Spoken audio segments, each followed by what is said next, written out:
Gaza freedom flotilla پر 10 لوگوں کو firing کر کے شہید کر دیا گیا۔ یہ بات ہے 2010 کی۔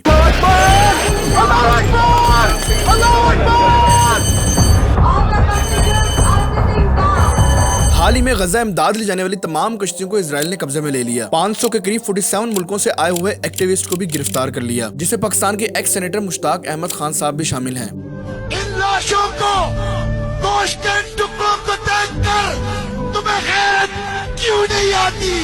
تم کیسے سوتے ہو؟ تم کیسے پیتے ہو؟ تم کیسے کھاتے ہو؟ تم کیسے زندگی گزارتے ہو؟ اے بے غیرتو، تم کب جاگو گے؟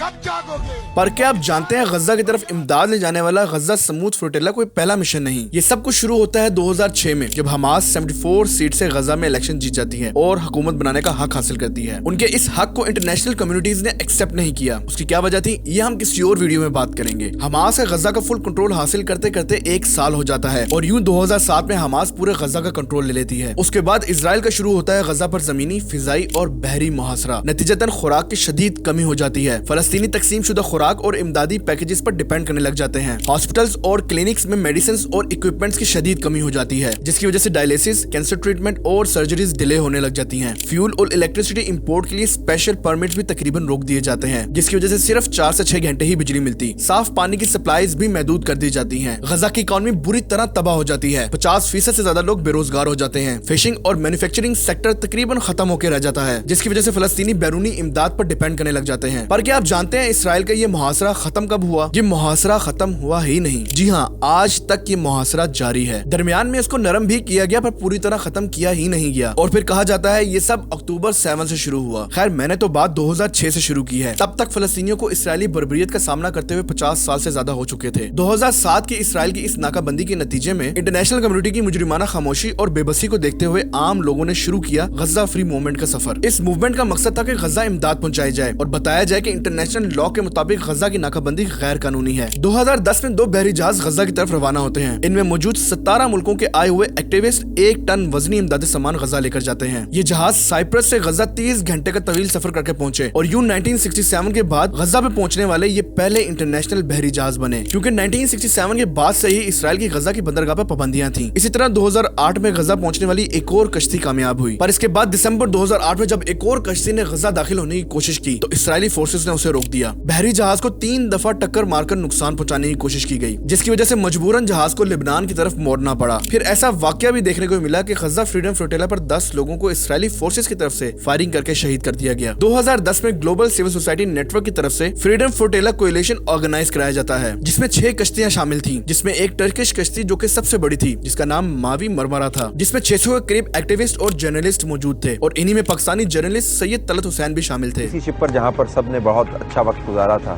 وہ ایک جیل خانے میں تبدیل ہوئی۔ اسٹریسفل پوزیشنز کے اندر ہمیں بٹھا دیا، ہمارے ہاتھ پیچھے باندھ کے اس طرح بٹھا دے، ٹھڈے مارتے تھے۔ جب ہاتھ پیچھے باندھے ہتھ کڑیوں کے ساتھ اور اس طرح بیٹھا تو پہلے تو خیال ہوا کہ شاید اتنا مشکل نہیں ہے، لیکن 8 گھنٹے اگر آپ اسی پوزیشن میں بیٹھیں۔ اس مشن میں تقریباً 10,000 ٹن وزنی امدادی سامان لے کر جایا جا رہا تھا۔ غزہ سے تقریباً 120 کلومیٹر دور انٹرنیشنل واٹرز میں ہی اس کشتی کو اسرائیلی فورسز کی طرف سے گھیر لیا گیا۔ فجر سے کچھ ہی دیر پہلے اسرائیلی نیوی نے اسپیڈ بوٹس اور ہیلی کاپٹر کی مدد سے کمانڈوز کو ماوی مرمرا شپ پر اتارا۔ جہاز پر موجود لوگوں نے اسرائیل کی اس دہشت گردی کی مذمت کی اور اسرائیلی کمانڈوز نے ان عام لوگوں کی مذمت کا جواب فائرنگ سے دیا، جس کے نتیجے میں 10 لوگ شہید ہو جاتے ہیں۔ اسرائیل کی طرف سے گولیاں، اسٹن گرینیڈز اور ٹیئر گیسز کا بھی استعمال کیا گیا۔ اس سب کے نتیجے میں اسرائیل نے سارا امدادی سامان قبضے میں لے لیا اور تمام لوگوں کو گرفتار کر دیا اور بعد میں پھر ڈیپورٹ کر دیا۔ اس واقعے کے بعد بھی لوگوں نے ڈرنے کے بجائے غزہ کا سفر جاری رکھا، جیسے 2010 فریڈم فلوٹیلا مشن 2، 10 کشتیاں، 500 ایکٹیوسٹ گرفتار ہوئے اور پھر ڈیپورٹ کر دیے گئے۔ 2015 فریڈم فلوٹیلا مشن 3، پھر سارے گرفتار ہوئے اور پھر ڈیپورٹ کر دیے گئے۔ 2016 وومنز بوٹ ٹو غزہ، ان کے ساتھ بھی وہی کچھ ہوا۔ 2018 just future for Palestine flotilla, ان سب کو بھی گرفتار کیا گیا اور پھر بعد میں ڈیپورٹ کر دیا گیا۔ اور پھر اس سال جون 2025 میں غزہ فریڈم فلوٹیلا غزہ کی طرف روانہ ہوتی ہے، جس پر اسرائیلی فورسز کی طرف سے ڈرون اٹیک بھی کیا جاتا ہے۔ اس ڈرون اٹیک میں ڈرونز کی مدد سے تکلیف دہ اسپرے کیا جاتا ہے اور پھر بعد میں ان سب کو گرفتار کر لیا جاتا ہے اور پھر ڈیپورٹ کر دیا جاتا ہے۔ اسرائیل کی طرف سے ان پر حماس فنڈنگ کا بھی الزام لگایا جاتا ہے، جو کہ ظاہری سی بات ہے آرگنائزیشن نے بعد میں ڈینائی کر دیا۔ اس کے بعد آتا ہے حال ہی میں گیا گلوبل سموتھ فلوٹیلا، جس میں 40 سے زیادہ کشتیوں نے